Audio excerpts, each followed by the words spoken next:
Role के बारे में बताइएगा, शो में कैसा रोल रहा आपका? मैं अमृता चिटनिस का रोल कर रही हूँ, जो बम्बई में पली बड़ी है और बैंक में काम करती है इस वक्त, लेकिन वो अपना बिजनेस भी शुरू करना चाहती है। जो उसका मेन प्लान है लाइफ में कि वो फाइनेंशियली इंडिपेंडेंट रहना चाहती है। जो उसकी मम्मी है, महाराष्ट्र में मम्मी को आई कहते हैं, तो उसकी आई चाहती है कि उसकी 1 साल में शादी हो जाए, तो वो आई से भी अग्री करती है। बट उसका है कि मैं ऐसे ही किसी से शादी नहीं करूँगी, मैं उससे शादी करूँगी जो मेरे लिए सही हो, और इसके लिए अमृता को कोई जल्दी नहीं। तो मैं क्या बोलूँ, मैंने सिर्फ स्क्रिप्ट पढ़ने की ही तैयारी की है, ज़्यादा मैं उसको मतलब बहुत कठिन मैं नहीं दिखा पाऊँगी आपको, क्योंकि नहीं रहा है। डिफ़िकल्ट मेरे लिए यही है कि ये बहुत तेज़ बोलती है और मैं बहुत धीरे बात करती हूँ। तो अमृता बात करती तो बोलती कि अरे फिर पता है क्या हुआ, मुझे तो वो सही नहीं लगा, मैंने बोल दिया, मैं चली गई। तो वो मेरे लिए बहुत एक लर्निंग प्रोसेस है। अभी भी मैं उसको I am trying to achieve it, मुझे नहीं लगता कि मैंने अचीव कर लिया। तो वही मेरे लिए मुश्किल रहा है। बाकी मेरे ख्याल से मैं काफ़ी ऑर्गेनिकली रिलेट कर पाई हूँ अमृता के किरदार से, तो मेरे लिए वो इतना मुश्किल नहीं था। अभी फिलहाल एक्चुअली आपने सही कहा, जो अभी जिस मोड़ पे हैं विराट और अमृता, अभी उनको यही लग रहा है कि क्यों मुझे तुम मिल गए। लेकिन इस मिलन में कितनी खुशकिस्मती है उसको पहचानने में दोनों किरदारों को थोड़ा वक्त लगेगा। ये क्यों मुझे तुम मिल गए को कैसे मुझे तुम मिल गए में थोड़ा वक्त लगेगा, और वही देखने में मेरे ख्याल से मज़ा आएगा। क्योंकि टीवी का काम जो होता है हम हर रोज़ करते हैं और हमें ये नहीं पता होता है कि ये कब ख़त्म होगा। साल दर साल चलते हैं सक्सेसफुल शोज। तो मेरी प्रायोरिटी रहती है कि जिनके साथ भी मैं काम करूं,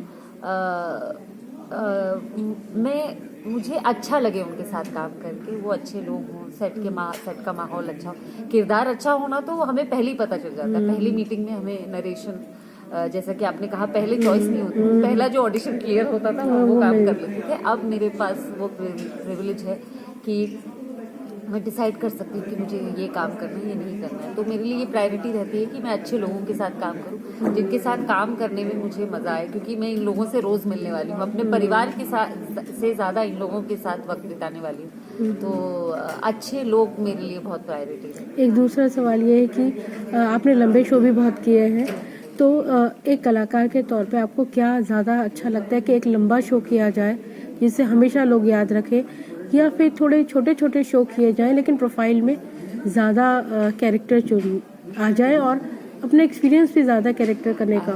एक्चुअली क्योंकि मुझे लगता है मैंने दोनों एंजॉय किया है। जो मैं पिछला शो करी थी कुमकुम भाग्य, उसके अलावा कोई भी शो मैंने 1 साल से ज़्यादा नहीं कर पाई, क्योंकि वो शो चली नहीं 1 साल से ज़्यादा। तो मैंने दोनों एंजॉय किया है कि 1 साल भी चला तो मैंने क्योंकि फिर मेरे बैग में बहुत सारे कैरेक्टर्स आ गए कि शॉर्ट स्पैन ऑफ टाइम में मैंने बहुत सारे कैरेक्टर्स कर लिए। जबकि मैंने 7.5 साल जब कुमकुम भी किया तो मुझे बहुत मज़ा आया कि एक किरदार, क्योंकि जब इवन द जो शोज 1 साल के अंदर अंदर ख़त्म हो गए थे, उसमें भी मुझे लगता था कि मेरा मन नहीं भरता था उस किरदार को प्ले किए हुए। पर प्रज्ञा से मेरा पूरा, मुझे जो मतलब बहुत कुछ करने को मिला उस किरदार के थ्रू, और मैं पूरा जी पाई उस किरदार को, तो वो भी मुझे मज़ा आया। तो आप जब पूछ रही हैं तो मैं चूज़ नहीं कर पा रही हूँ कि मैं ये चाहूँगी या वो चाहूँगी। जब अर्जित की भी बातचीत शुरू हो गई थी तो अर्जित ने मुझे नहीं बताया था, हालांकि मैंने अर्जित को बता दिया था। मैं एक्चुअली उससे सलाह मशवरा कर रही थी कि ऐसी ऐसी बात चल रही है और ये प्रोड्यूसर हैं, तो क्या लगता है मुझे करना चाहिए, अच्छा होगा बुरा होगा, ये सब मैं बातचीत उससे कर रही थी। उसने मुझसे बात छुपा के रखी थी, बट फिर मुझे ये सरप्राइज़ मिला कि वही है मेरे साथ जो काम कर। चलिए, मुझे जो बहुत अच्छा लगता है इस कहानी में कि विराट और अमृता, टीवी का फॉर्मेट ऐसा है कि जनरली 2 प्रोटैगनिस्ट होते हैं, उनके थ्रू कहानी कही जाती है, लेकिन इस कहानी में और बाकी जो किरदार हैं उनकी अपनी अपनी इंडिविजुअल कहानियाँ बहुत ज़्यादा है। और जब परिवार साथ में बैठ के ये शो देखेंगे तो उनको अपने भाई बहन कज़न सब दिखेंगे इस शो में, और सबकी कहानी है। किसी के स्कूल की पढ़ाई की प्रॉब्लम है, किसी की शादी में प्रॉब्लम है, किसी को घर के खाने में प्रॉब्लम है। वो सारी प्रॉब्लम्स जो हैं सॉल्व करना और आपस में परिवार कैसे एक दूसरे के साथ वक्त बिताते हैं वो देखने को मिलेगा। वो मेरे ख्याल से ऐसे यही है कि किसी पे किसी जो आज के लोग हैं वो सामाजिक प्रेशर नहीं लेना चाहते और वो शादी अपनी चॉइस से करना चाहते हैं। हमें जो स्क्रिप्ट दी गई है उसको हम पूरे मन से और अपना बेस्ट फुट फॉरवर्ड रख के अपना बेस्ट एफर्ट देके अच्छे से कर पाए। टीआरपी हमारे हाथ में नहीं होती।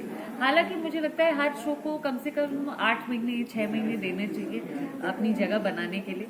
थैंक यू सो मच, बहुत बहुत शुक्रिया आपके प्यार का, आपके पेशेंस का। और प्लीज़ प्लीज़ देखिए कैसे मुझे तुम मिल गए 10 बजे से। Thank you guys.